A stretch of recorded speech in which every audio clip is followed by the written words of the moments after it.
में 100% प्लेसमेंट है। MBA में बच्चे को कहाँ ले जाने वाले हैं? Our MBA is purely based on today's needs of the industry. कोई बिजनेस कर रहा है, कोई ऐसा स्टार्टअप कर रहा है, तो मुझे ऐसा लगता है कि वो उसके बहुत काम आएगा उसकी आगे की जर्नी में। School of Management proudly presents our MBA program. Thank you so much.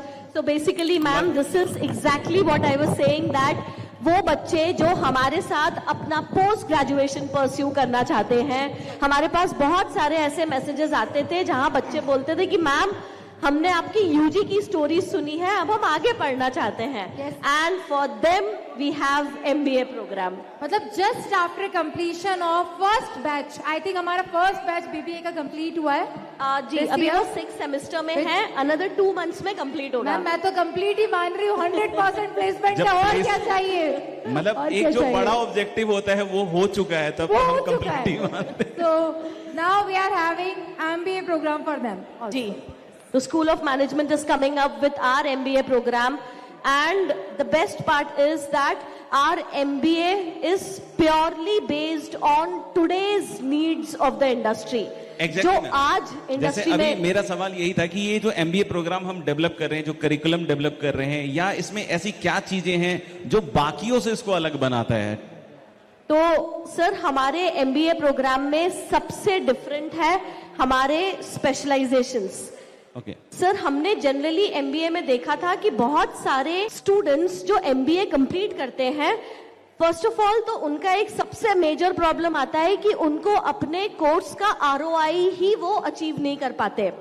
उनके साथ बहुत बड़ा प्रॉब्लम होता है कि शायद या तो बहुत हाई एंड जहां से फीस है वहां से उन्होंने अपना MBA कंप्लीट किया और ROI में उनको प्रॉब्लम आती है, या फिर ऐसे कॉलेज से पढ़ाई करी जहां पे उन्होंने फ्रेमवर्क्स और थ्योरीज तो सीख ली लेकिन उसको अप्लाई करना नहीं सीखा। PW ऑब्वियस बात है, क्वालिटी पे तो बहुत काम करता है, लेकिन जो एक सबसे यूनिक पॉइंट होता है that is accessibility and affordability. दो चीजों बहुत, तो ये तो बहुत कॉस्टली कोर्सेज होते होंगे मैम। मैं तो ये सोच रही हूँ सर, बीबीए में 100% प्लेसमेंट है, MBA में बच्चे को कहाँ ले जाने वाले हैं?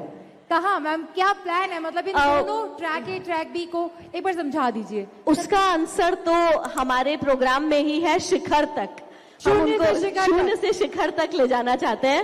एंड यहाँ पे जैसे मैं आपको बताती हूँ, तो फीस को थोड़ा सा सरप्राइज रखते हैं sir.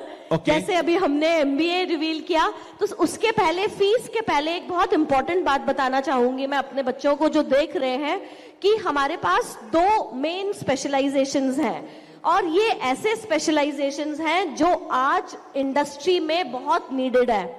First specialisation is AI driven product management and business analytics. उन बच्चों के लिए जिनको प्रोडक्ट और बिजनेस एनालिटिक्स में अपना कैरियर देखना है, तो this is specially for them. And our second specialization is focused towards entrepreneurship.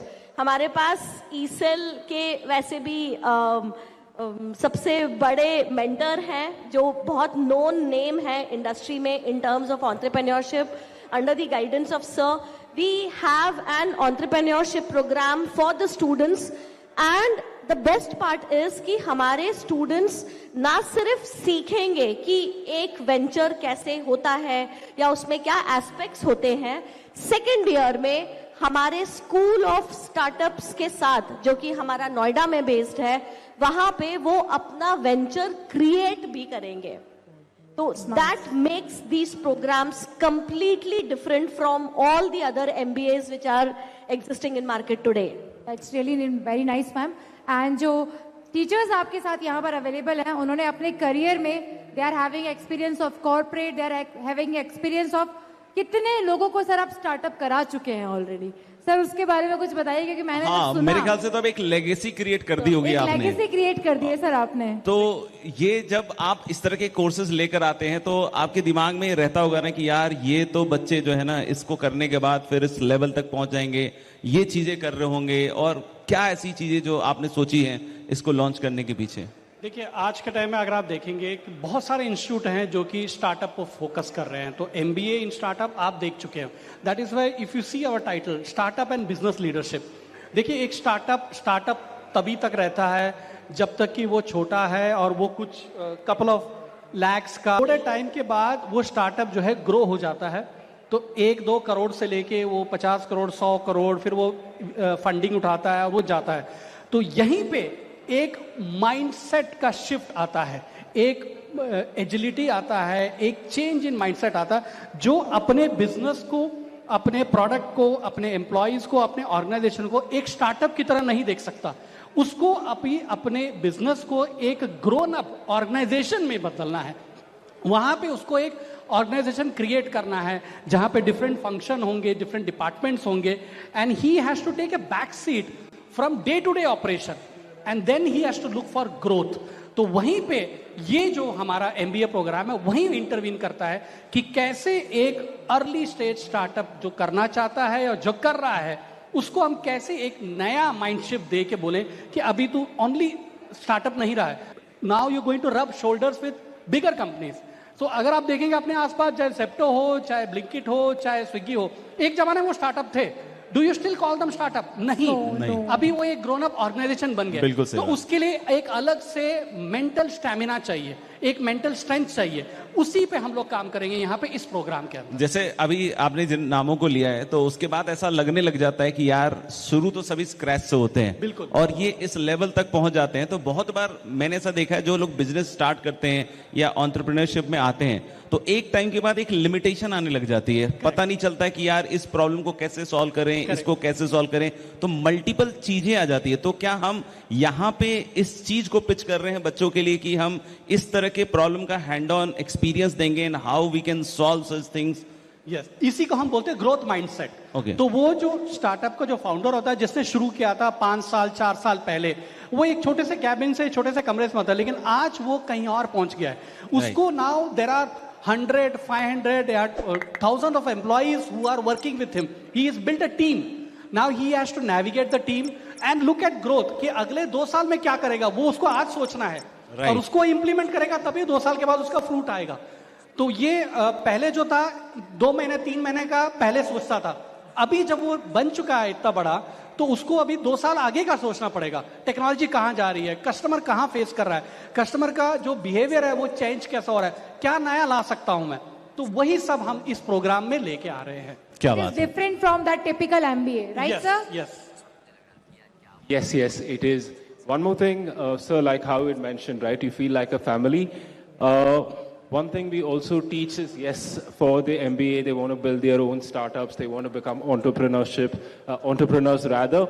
But one thing that we also teach them or coach them upon is how to build a appropriate work culture, which is very, very important. अगर हम कोई बड़ा organisation बनाना चाहते हैं तो एक work culture की जो बात आपने कही है वो बहुत ज्यादा इंपॉर्टेंट हो गया है। और जब से हम देख रहे हैं कि लोग जो काम करने वाले होते हैं आजकल एक अलग तरह का कल्चर चाहते भी है, क्योंकि जनरेशन चेंज हो रही है।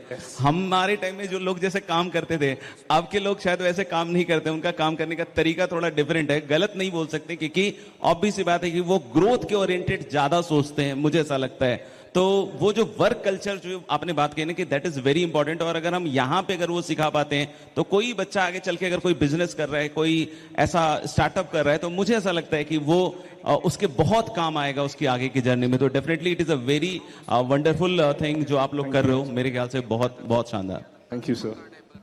एंड टू कंटिन्यू सर कि हमारा एमबीए कैसे डिफरेंट है, आपने तो हमारे बच्चों से अभी बात करी है और आपने देखा है कि हमारे सारे ही कोर्सेज में हमारा मेन फोकस होता है स्किल्स पे। Right. तो even in our MBA the main focus is on giving them skills, giving them a real industry exposure. Generally normal MBAs में ऐसा होता है कि बच्चे अपना 2 साल एक जगह पे एमबीए कंप्लीट करते हैं, फिर जब वो कॉर्पोरेट में जाते हैं तो वो काम सीखते हैं। लेकिन यहाँ पे हम उनको प्रोजेक्ट्स देते हैं, सिम्युलेशंस करवाते हैं, इंडस्ट्री एक्सपोजर्स देते हैं। हमारे लीपेक्स के थ्रू बच्चे एक्चुअली प्रोजेक्ट्स पे काम करते हैं, एंड बाय द टाइम जब तक उनका प्लेसमेंट का टाइम आता है उनका एक अच्छा पोर्टफोलियो रेडी हो जाता है। जैसे अभी आपने एक स्टूडेंट को सुना था, उसने बताया कि मेरी 3rd इंटर्नशिप है, किसी की 4th इंटर्नशिप है, किसी ने अपने एक ने तो बोला फर्स्ट ईयर में ही है। जी बिल्कुल तो हमारा जो एंटायर फोकस है वो स्किल्स, प्रोजेक्ट्स एंड आज की डेट में तो एआई के बिना तो काम चलेगा ही नहीं। बिल्कुल सही बात। तो हमें अपने स्टूडेंट्स को इन बोथ द स्पेशलाइजेशंस उनको एआई प्रो बनाना है। तो हमारे जितने भी सब्जेक्ट्स हैं, कोर्सेज हैं, उन सब में ही हमने एआई टूल्स का इंटीग्रेशन किया है। तो whatever students are making, whatever they are learning, they are doing it with the help of AI. This is the India's most accessible MBA program, that is SOM.